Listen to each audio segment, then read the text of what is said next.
जी programme के इस हिस्से में ब्रिगेडियर असलम गुम्मन साहब, हम जानना ये चाह रहे हैं कि इस वक्त सियासी हलकों में ये तासर बड़ा गहरा होता जा रहा है कि तहरीक इंसाफ के साथ कोई डील के लिए माहौल बनाया जा रहा है और उसमें जो बानी पीटीआई हैं इमरान खान, उनके मुकदमात और उनकी बीमारी से जो माहौल पैदा हो रहा है वो उससे तासर ये और ज़्यादा गहरा होता जा रहा है। क्या कोई ऐसी डील ज़ेरे बहस है या कोई कहीं इस पर कोई काम हो रहा है? बहुत बहुत शुक्रिया टीवी टुडे का। देखिए, पहली जो बात है, डील वाला लफ्ज भूल जाए, वो इमरान खान की डायरी में नहीं है, डिक्शनरी में नहीं है जी। ठीक है, जहां तक बाकी बातचीत, चले मुज़ाकरात और बातचीत ही कोई ले लें, कोई कहीं कोई देखें मुल्क फंसा हुआ है गुम्मन साहब, वो नहीं बाहर निकल रहा। पाकिस्तान के माशी और सियासी हालात इतने दगरगू हैं कि इस्तेकाम आता नजर नहीं आता, और जब तक सियासी कुव्वतें इकट्ठी ना होंगी, जब तक मामलात सियासी तौर पर मुस्तहकम नहीं होंगे, आगे नहीं बढ़ेंगे। और ऊपर से हमें जो है वो दहशत गर्दी की अफरियत ने भी घेरा हुआ है। तो क्या कोई कहीं मुज़ाकरात या बातचीत का कोई रास्ता निकल रहा है? देखिए जी, खान साहब भी बातचीत चाहते हैं। उन्होंने इसलिए अशरफजई को, राजा नासिर को फुल इख्तियार दिया है कि वो जिससे चाहें मुज़ाकरात करें। और महमूद अशरफजई साहब ने कल भी गवर्नमेंट को ऑफर दिया है। मसला यह है कि जो हुकूमत होती है, ये उसका काम होता है सिर्फ कह देना। मुझे याद है, आपको भी मियाँ साहब याद होगा, 3 हफ्ते हो गए जनाब वजीर आजम साहब शहबाज शरीफ ने कहा था जी कि मैं उनके चैम्बर में जाऊंगा और मुलाकात करूंगा। हाँ जी। जब इस तरह सियासी डेडलॉक हो, मुल्क की कानूनी ना चल रही हो, दुनिया में आपकी इज्जत ना हो, और पॉपुलर लीडर है इमरान खान, वो देखो उनको भी पता है, तो आप अगर जितना डिले करेंगे उतना ही इसका मतलब कि आप सिंसियर नहीं है, आप सिर्फ बहाने बना रहे हैं बातचीत करने के। अशरफजई साहब ने कल भी ऑफर दी है, वो बिल्कुल तैयार है। ये अब बात जो है हुकूमत के कोर्ट में, खासतौर पर शहबाज शरीफ के, तो बिल्कुल बातचीत होनी चाहिए, डेडलॉक खत्म होना चाहिए, और यकजहती ये जो दहशतगर्दी है इसके खिलाफ तो हमें यकजा कौम होकर लड़ना पड़ेगा।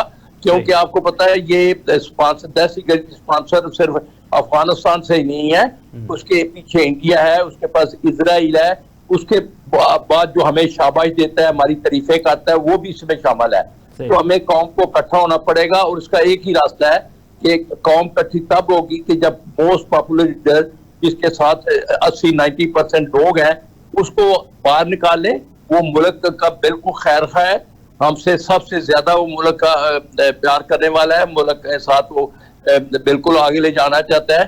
तो जितनी जल्दी हो सके डायलॉग होने चाहिए और कोई रास्ता निकालना चाहिए। ठीक है। अच्छा गुम्मन साहब, एक और अहम सवाल जो लोगों के जहन में बहुत कुलबुलाता है, वो ये कि तहरीक इंसाफ के अंदर इख्तलाफ राय बढ़ रहा है। अलीमा खान की अपनी एक सोच है, वो पार्टी को या मामलात को अपने तरीके से चलाना चाह रही हैं, बैरिस्टर गौहर साहब अपने तरीके से चलाना चाह रहे हैं, और वजीर आला खैबर पख्तूनख्वा के अपने मामलात हैं, और बाकी भी जो है वो छोटे छोटे पॉकेट्स के जरिए जो है वो अपने मामलात चलाना चाहते हैं। तो क्या इससे नुकसान नहीं हो रहा तहरीक? मियां साहब आवाज आ रही है? जी जी आ रही है जी।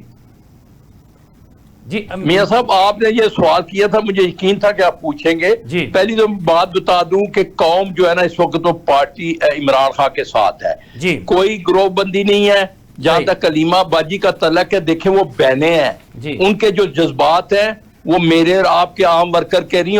आम वर्कर भी उतना ही परेशान है, उतना ही चाहता है कि खान साहब जल्द आए, लेकिन क्योंकि हालात जिस तरह जा रहे हैं, जहां तक गौहर खान की आप साहब की बात की है, गौहर खान की, वो बिल्कुल इमरान खान के साथ लायल है, 100% लायल है। वो सुलह पसंद आदमी है, वो बातचीत के जरिए मामला को हल करना चाहता है। इसी तरह आप देखें जो अपना हमारे सीएम KPK के है अपना अफरीदी साहब, सुहेल अफरीदी साहब, वो भी चाहते हैं, वो भी इतना टाइम बार बार देखे, आप उनको हमें मिलने नहीं दे रहे, उनकी बहनों को मिलने नहीं दे रहे, सियासी लीडरों को मिलने नहीं दे रहे, आप कैसे फिर वकीलों को मिलने दे रहे? लेकिन लीडर वो है, उसको जाकर उससे बातचीत करेंगे, उससे गाइडेंस लेंगे।